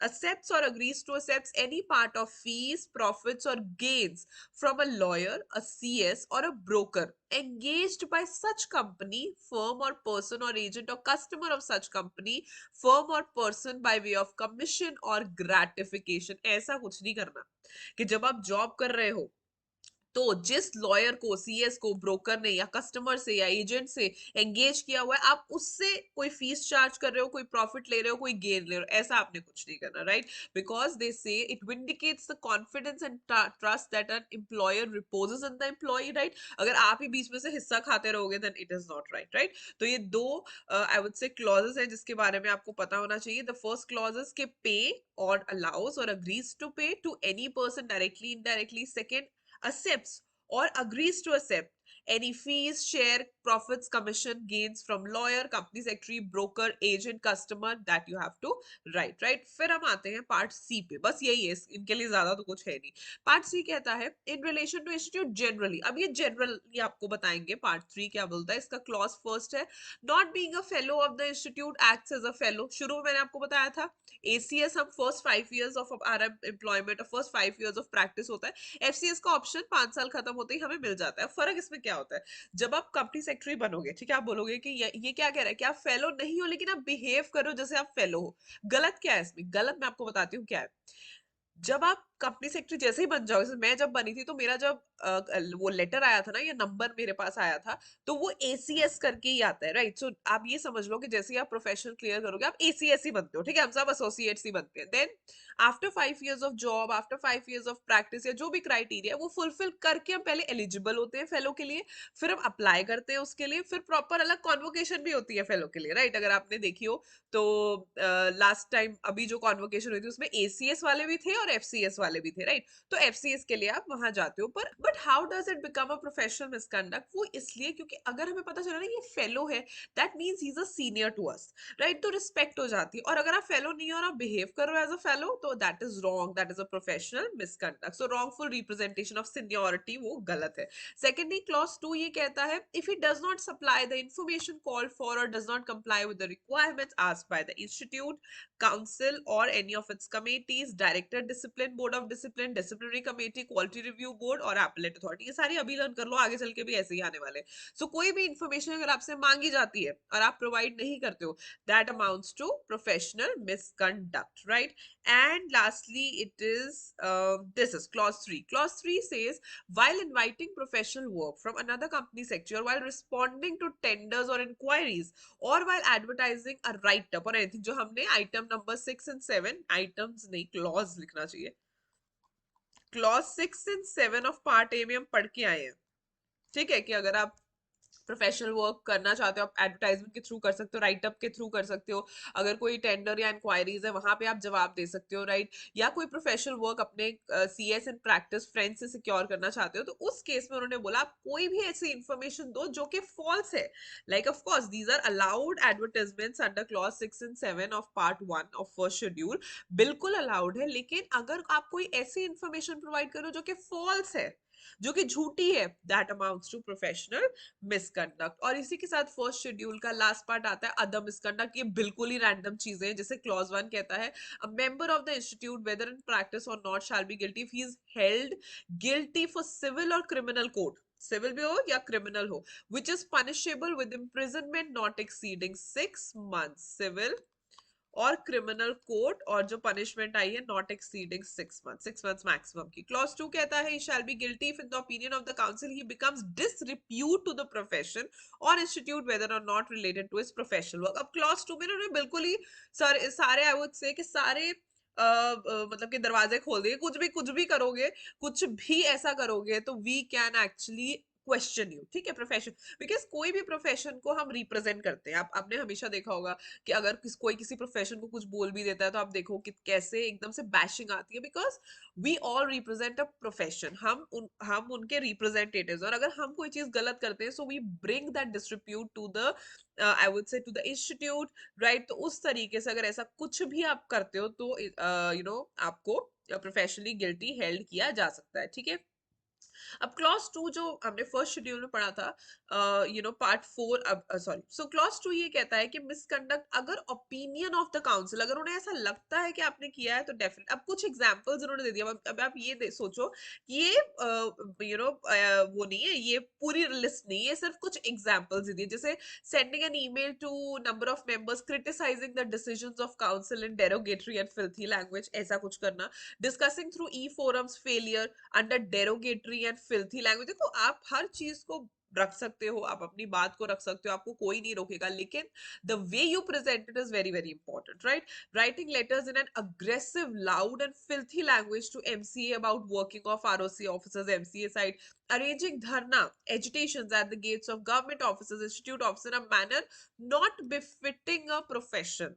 ठीक है, इन अ मैनर नॉट, मतलब इस तरीके से कर रहे हो कि आप, मतलब what are you doing kind of thing हो जाती है कि क्या है ये, प्रोफेशंस कैसे कर रहे हैं. Instigating students or other members by creating a pandemonium in or around institutes offices by raising issues pertaining to syllabus, training, examination or any other reason whatsoever, misusing the confidential data available with the offices for personal purposes, inviting government officers for chapters, regional councils programs by spending heavily on their travel and stay arrangements with an intention to get personal mileage. अब जैसे कि हम लोग अपने chapter में programmes करवाते हैं तो ये चैप्टर की रिस्पॉन्सिबिलिटी होती है. अगर आप किसी को इनवाइट करते हो तो आप जो भी पैसा इकट्ठा करते हो वो मेंबर्स से हम लोग करते हैं, जैसे सेमिनार्स करवाते हैं, स्टडी सर्कल्स कराते हैं. तो ये नहीं है कि आप उस पैसे को इस तरीके से बर्बाद करोगे. And tampering with the books of accounts, minutes of the meetings of managing committee and regional councils. तो इन सब के चीजों में. और फिर हम आगे चल के आते हैं पार्ट, अब आ गया सेकंड शेड्यूल. तो यहाँ पे हमने फर्स्ट शेड्यूल जो है वो खत्म कर लिया. तो मोर एंड लेस पार्ट 1 ही सबसे ज्यादा इंपॉर्टेंट है, उसमें भी क्लॉज 6 सबसे ज्यादा इंपॉर्टेंट है, बाकी आप जनरल है आप कर सकते हो. सेकंड शेड्यूल कहता है वो मैटर्स जो डिसिप्लिनरी कमेटी के पास जाते हैं. ठीक है, इसमें क्या है, पार्ट 1 से सबसे पहले तो ये सीएस एंड प्रैक्टिस वाले हैं. सबसे पहले clause 1 discloses the information acquired in his professional engagement to any person or to any other other than client so engaging him without the consent of such client or otherwise. तो क्या होता है कि आप when you are a professional, when you are practicing, client का बहुत सारा confidential data आपके पास होता है, right? तो ऐसा ना हो कि आप उस confidential data को leak out कर दो, right? तो कोई भी information जो आपको professional engagement या professional capacity में किसी ने provide की है, आप उस क्लाइंट के कॉन्सेंट के बिना उसे आगे पास ऑन नहीं कर सकते, बिकॉज ट्रस्ट एंड कॉन्फिडेंस बहुत बड़ी बड़ी बात होती है, राइट?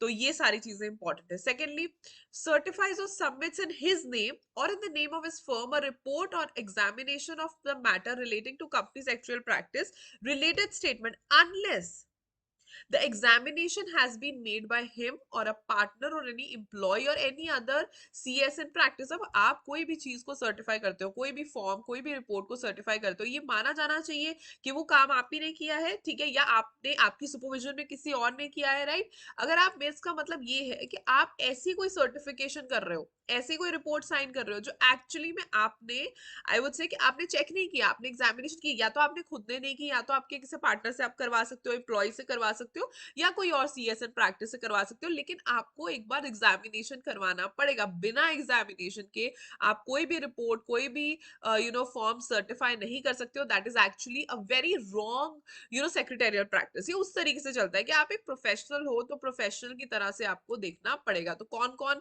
आप खुद करो, बहुत अच्छी बात है, आप अपने पार्टनर से करवा सकते हो, आप अपने इंप्लॉय से करवा सकते हो, आप किसी और कंपनी सेक्रेटरी प्रैक्टिस है। कभी कभी क्या होता है कि I am sitting over here, काम किसी और जगह का है, तो मैं वहां के सीएसएन प्रैक्टिस को बोल सकती हूँ, तो इसलिए this should be allowed.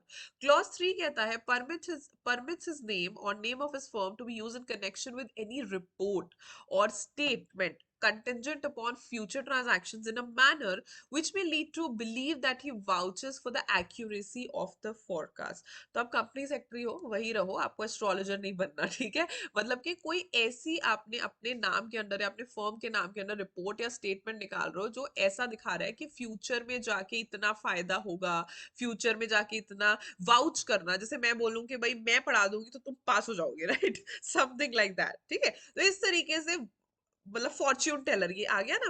PCS के not become a fortune teller. आपने वो नहीं बन जाना, एस्ट्रोलॉजर या फॉर्च्यून टेलर नहीं बन जाना कि आप सर्टिफाई करने लग जाओ, ठीक है, फ्यूचर अर्निंग कैपेसिटी सर्टिफाई करने लग जाओ, future share holding pattern certify करने लग जाओ। ऐसी कोई भी रिपोर्ट नहीं बनानी, ऐसी कोई भी रिपोर्ट साइन नहीं करनी, ऐसी कोई भी स्टेटमेंट नहीं देनी जो कि कंटेंजेंट है अपॉन फ्यूचर ट्रांजैक्शंस, बिल्कुल नहीं, राइट?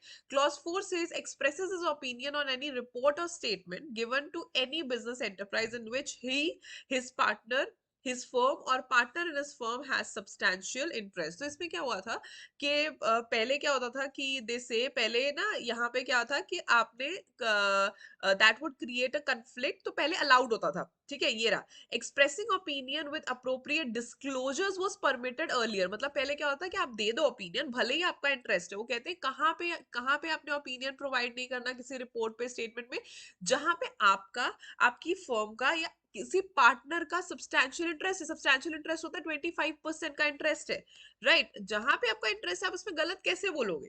ठीक है, आप मुझे बताओ। इंडिपेंडेंट डायरेक्टर मैंने आपको पढ़ाया था, बार बार यही कहते हैं भाई कोई इंटरेस्ट ना हो, कोई मॉनेटरी इंटरेस्ट ना हो, बिकॉज जहां पे आपका, स्पेशली पैसे का इंटरेस्ट, जहां पे मॉनेटरी इंटरेस्ट है, बंदा कभी गलत बोलेगा ही नहीं। तो पहले अलाउड होता था, पहले बड़ा इजी था कि आप मतलब कि ओपिनियन भी दे दो, नीचे डिस्क्लोज कर दो कि भाई आई हैव सब्सटैंशियल इंटरेस्ट, तो बंदा ऊपर ओपिनियन तो सही देगा ना, ठीक है, आप नीचे डिस्क्लोज कर दो। लेकिन अभी क्या है, अभी ये प्रॉपर हटा दिया है। अब तो मतलब एक्सप्रेसली प्रोहिबिट कर दिया है कि आपने कोई ओपिनियन नहीं देना ऐसी रिपोर्ट पे, ऐसे स्टेटमेंट पे जो आप किसी बिजनेस एंटरप्राइज के बारे में दे रहे हो जिसमें आपका, आपकी फर्म का या आपके पार्टनर का सब्सटैंशियल इंटरेस्ट है, दैट इज टू 25%। Clause 5 कहता है fails to disclose a material fact to him in his report or statement, but the disclosure which is necessary in making such report or statement which he is concerned with such report or statement in a professional capacity, right? Disclose नहीं करना material fact, ठीक है? Material fact disclose, क्योंकि बहुत सारी ऐसी चीजें होती हैं जो, जब when you are dealing with a company, इतना कुछ इन्वॉल्व होता है, लोगों का पैसा इन्वॉल्व है, तो आप किसी मटीरियल फैक्ट को नहीं डिस्क्लोज कर रहे हो, that is wrong, that is professional misconduct, ठीक है? इसी का उल्टा, इसी से रिलेटेड, पहले यहाँ पे मटीरियल फैक्ट की बात आती है, यहाँ पे मटीरियल मिसस्टेटमेंट। वहां है कि मटीरियल फैक्ट डिस्क्लोज ना करना, यहाँ है रिपोर्ट ना करना। कोई मटीरियल मिसस्टेटमेंट हो रही है और आप उसको रिपोर्ट नहीं कर रहे हो, दैट इज ऑल्सो रॉन्ग। तो आप कर क्या रहे हो? ठीक है, वहां पे है कि मटीरियल फैक्ट को डिस्क्लोज ना करना, ठीक है, मटीरियल फैक्ट को छुपा लेना, उसे डिस्क्लोज ना करना। और 6 में है कि मटीरियल मिस स्टेटमेंट कर देना। मटीरियल मिस स्टेटमेंट हो रही है, गड़बड़ हो रही है, उसको रिपोर्ट ना करना, ठीक है, दोनों ही अपनी अपनी जगह पे गलत है। Clause 7 says does not exercise due diligence, ये भी इंपॉर्टेंट है, ये वाला भी इंपॉर्टेंट, अब ध्यान से सुनना है इसको। Does not exercise due diligence or is grossly negligent in the conduct of his professional duties, अपनी प्रोफेशनल ड्यूटीज करते वक्त वो ड्यू डिलिजेंस नहीं ले रहा है और प्रॉपरली जो है अपना काम नहीं कर रहा है, ठीक है। तो ड्यू डिलिजेंस होता है ड्यू केयर, ड्यू केयर का मतलब ध्यान से करना, ठीक है। ग्रॉसली ग्रॉसली नेग्लिजेंट ना होना कि हाँ भाई पता चल के भी हम जैसे ऐसे बन रहे हैं कि हमें तो पता ही नहीं है, राइट। अब आईसीआई में केस आया था कोड ऑफ कंडक्ट से रिलेटेड, क्योंकि सीए में ऑडिट जब हम पढ़ते हैं सीए इंटर में, उसमें पूरा इसके बारे में आता है और बहुत अच्छे क्वेश्चंस आते हैं प्रोफेशनल मिसकंडक्ट पे। तो आपको अभी क्योंकि नया है इतना नहीं, बट इसमें से ना डिफिकल्ट से डिफिकल्ट क्वेश्चन आ सकते हैं, तो बड़े ध्यान से आपने इसको पढ़ के और प्रैक्टिस करके जाना है।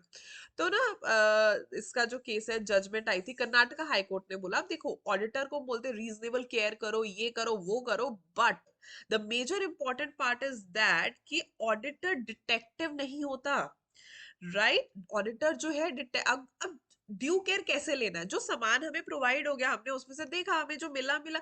अगर बंदा अपने घर पे कोई गलत काम कर रहा है, हम उसके घर पे जाके चेकिंग नहीं करेंगे, राइट। ऑडिटर कोई डिटेक्टिव नहीं है कि आप उसको ड्यू डिलिजेंस के नीचे फिर प्रोफेशनल मिसकंडक्ट कर दोगे कि अरे तुमने घर जाके चेकिंग नहीं किया, ऐसे थोड़े होगा। So that is why they say कि ड्यू डिलिजेंस ग्रॉसली, जो चीज हमें on the face of it मिल रही है, जो चीज हमें सामने मिल रही है, दैट इज फाइन, बट उसके अलावा you need not do it, right। तो ऑडिटर डिटेक्टिव नहीं, ही is a watch dog, not a blood hound, right. ये लाइन आपने जरूर लिखनी है, ही इज अ वॉच डॉग, यानी कि वॉच डॉग्स होते हैं जिनको हम सिर्फ देख रेख के लिए रखते हैं, ठीक है। वो ब्लड हाउंड होते हैं, मतलब कि पीछे ही पड़ जाना, कि मतलब घर पे भी जाके चेक करो, डिटेक्टिव बनना। सो आईसीआई का ये जजमेंट आया था, institute of chartered accountants of India.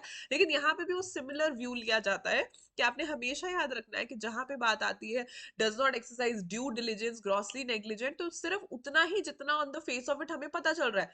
जो हमें कोई चीज बहुत छुपाई जा रही है या कोई, हम डिटेक्टिव नहीं बनेंगे, ऑडिटर्स को डिटेक्टिव बनने की कोई जरूरत नहीं है, ठीक है। They are watchdogs not bloodhounds, तो ये चीज का आपने ध्यान रखना है, ठीक है।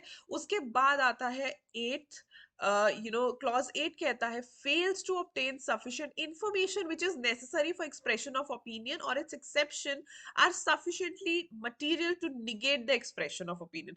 अपना ओपिनियन दे रहे हो, इंफॉर्मेशन है नहीं, तो किसके बेसिस पे ओपिनियन दे रहे हो, ठीक है। अपने अजम्पशंस के बेसिस पे आपने ओपिनियन नहीं देने, राइट। तो दिस इज इंपॉर्टेंट कि सफिशिएंट इंफॉर्मेशन मांगना ही ना, या मिली नहीं, ठीक है, ली नहीं इंफॉर्मेशन और अपना ओपिनियन दिए जा रहे हो, ठीक है। तो इसलिए that is very very important. 9 says fails to invite attention to any material departure from the generally accepted procedure relating to secretarial practice। कोई ऐसी secretarial practice जो करनी चाहिए थी, जैसे नंबर ऑफ बोर्ड मीटिंग्स इतनी होनी चाहिए, या जनरल मीटिंग का नोटिस इतने दिनों में जाना चाहिए, वो एक मटीरियल डिपार्चर हो रहा है, कंपनी जो है उसे फॉलो नहीं कर रही, और आप उसको लिख भी नहीं रहे हो, आप उसको मेंशन भी नहीं कर रहे हो, आपको करना पड़ेगा। If you fail to invite the attention to such, that is professional misconduct. इसका मतलब आप मिले हुए हो, सिंपल सी चीज है। देखो अगर कोई सामने वाला गलत कर रहा है, ठीक है, आप गलत को गलत कह रहे हो, that means you are right. अगर आप उस गलत को गलत नहीं कह रहे हो, एक चीज होती है कि गलत कह भी नहीं रहे हो, वो तो चलो ठीक है। एक होती है आप चुपचाप बैठे हुए हो, ठीक है, दैट इज ऑल्सो साथ देना ही, ठीक है। तो वो इसलिए वो कहते हैं कि अगर आप मटेरियल डिपार्चर इनवाइट हो रहा है, आप उसको डिस्क्लोज नहीं कर पा रहे हो, ठीक है, fails to invite attention, so there you are wrong. Then we have the last clause, clause 10, where they say fails to keep monies of its client or other than fees or remuneration or money meant to be expended in a separate banking account or to use such monies for purposes which they are intended within a reasonable time। यानी कि client ने उसे पैसा दिया रखने के लिए या किसी पर्टिकुलर एरिया में इन्वेस्ट करने के लिए लगाने के, और वो ना करके वो अपना यूज किए जा रहा है, सो दैट इज ऑल्सो रॉन्ग। तो यहाँ पे ये 10 क्लॉज है ना, ये काफी ईजी है। आप क्या कर सकते हो, 1 2 3 4 5 ये वाला पर्टिकुलरली, और सामने जैसे material fact, material miss statement, material departure, वैसे करके आप याद रख सकते हो, it will help you, right. इसी के साथ हम पढ़ते हैं पार्ट 2। पार्ट 2, अब इसमें सर्विस वाला तो था ही नहीं, सो डायरेक्टली हम आ जाते हैं जनरली वाली पे। ये जनरली क्या कहता है कि क्लॉज 1 कहता है contravenes any of the provisions of this act or regulations made or guidelines, act में बनी हुई कोई भी प्रोविजंस या रेगुलेशंस उससे बाहर जाते हो, तो that is also professional misconduct. जैसे गाइडलाइंस, अब देखो एज जब आप एक बार सीएस के मेंबर बन जाओगे, आपको गाइडलाइंस मिलती है, जैसे कि display of particulars on website, approving firms name, PDP hours, dress code, compliance certificate issue करना, पीसीएस, देन लोगो, मतलब किस तरीके से क्या क्या चीजें करनी है, सारी गाइडलाइंस आपने फॉलो करनी है जो भी एक्ट में दिया हुआ है, तो दैट इज फाइन। क्लॉज 2 कहता है being an employee of any company, firm or person, discloses confidential information acquired in the course of his employment except as and when required by any law for the time being in force or except as permitted by the employer. तो ये whether in practice or not ये सबके लिए ही है कि confidential information जो obtain की है वो डिस्क्लोज कर देना. ठीक है, कॉन्फिडेंशियल इन्फॉर्मेशन जो उसे मिली है वो डिस्क्लोज कर देना except by permission of the employer. अगर एम्प्लॉयर परमिट कर रहा है तो ठीक है, या लॉ कहता है तो ठीक है, अदरवाइज आप कॉन्फिडेंशियल इन्फॉर्मेशन लीक आउट नहीं कर सकते. And lastly clause 3 says includes any information statement return or form to the institute council committee director discipline board of discipline disciplinary committee quality review board or appellate knowing it to be false. ऐसी कोई भी information डाल देना return में form में जो कि उन्हें पता है कि गलत है. फॉल्स दो तरीके के होते हैं. False has two distinct and well recognised meaning. पहला, गलत क्या इंटेंशनली और नोइंगली और नेग्लिजेंटली अनट्रू, मतलब ये नहीं है कि आपको पता नहीं चला, नहीं, आप नोइंगली कर रहे थे, आप इंटेंशनली कर रहे थे. Secondly, untrue by mistake or accident after exercise of reasonable care. Right, तो फॉल्स के ये दो मीनिंग्स हैं जो आपने देखने. So in the former, false has to be understood in this clause.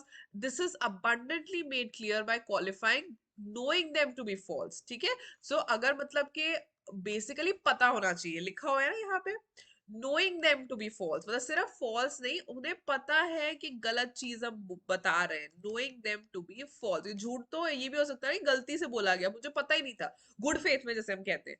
ठीक है, I was believing the same तो मैंने वो चीज बोल दी. But knowing them to be false, पता है गलत है, आप फिर भी उसे इंक्लूड कर रहे हो. That is clause 3. Clause 4 says a member of the institute whether in practice or not shall be if he defalcates or embezzles monies received in the professional capacity. पैसे का इधर उधर करना, पैसे का मिस यूज करना, वो चीज. ठीक है, देन कम्स पार्ट 3. पार्ट 3 आपने देखा होगा, पार्ट 3 ऑफ फर्स्ट शेड्यूल में था कि 6 मंथ्स तक अगर कोई गिल्टी है of civil or criminal offence तो वहां पे उसका professional misconduct up to 6 months. तो 6 मंथ्स के बाद एक्सीडिंग 6 मंथ्स आ जाता है पार्ट 3 में, क्योंकि यहाँ पे फिर डिसिप्लिनरी कमेटी देखती है. सो पार्ट थर्ड जो है does not get attracted at the very first instance but it is attracted only after the final appeal. ठीक है, फाइनल अपील के बाद जो है ये on the face of it आता है या एप्लीकेबल होता है. राइट, फिर आती है complaints and enquiries related to professional or other misconduct of members. तो कंप्लेंट कैसे होना, सब्जेक्ट टू एनी कंप्लेंट, अगर कोई भी मेंबर के खिलाफ कंप्लेंट आती है तो वो इन्वेस्टिगेट होती है. Shall be held by the disciplinary committee provided that the subject matter in the opinion of the president substantially the same or has been covered by previous information. The secretary में file the complaint without any further action or inform the complaint. अगर पहले भी उनके बारे में खिलाफ information आई हुई है या कंप्लेंट आई हुई है तो वो उसे बिना बताए भी जो है फाइलिंग कर सकती है. Secondly, complainant shall be made duly verified. ठीक है, कंप्लेनेंट जो है shall be made complaint sorry council को करनी है. Every complaint contains following particulars, क्या एक्ट हुआ, क्या ओमिशन हुआ, एंड ओरल और डॉक्यूमेंट्री एविडेंस. ठीक है, एक तो आपने बताना है क्या एक्ट या क्या ओमिशन हुआ, मतलब क्या एक्चुअली में इवेंट हुआ, and secondly evidence.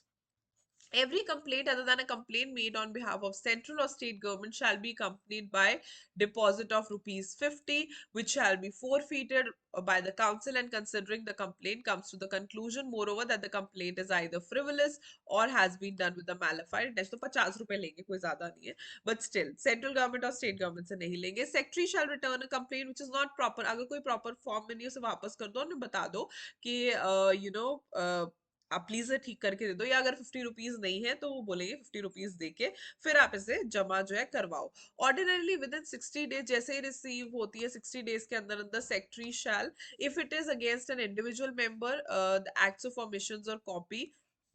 If it is against the individual member तो उसे 60 डेज में पहुंच जाती है. If it is against a firm send the particulars as the case में भी उसके एड्रेस पे भेज सकते हो आप.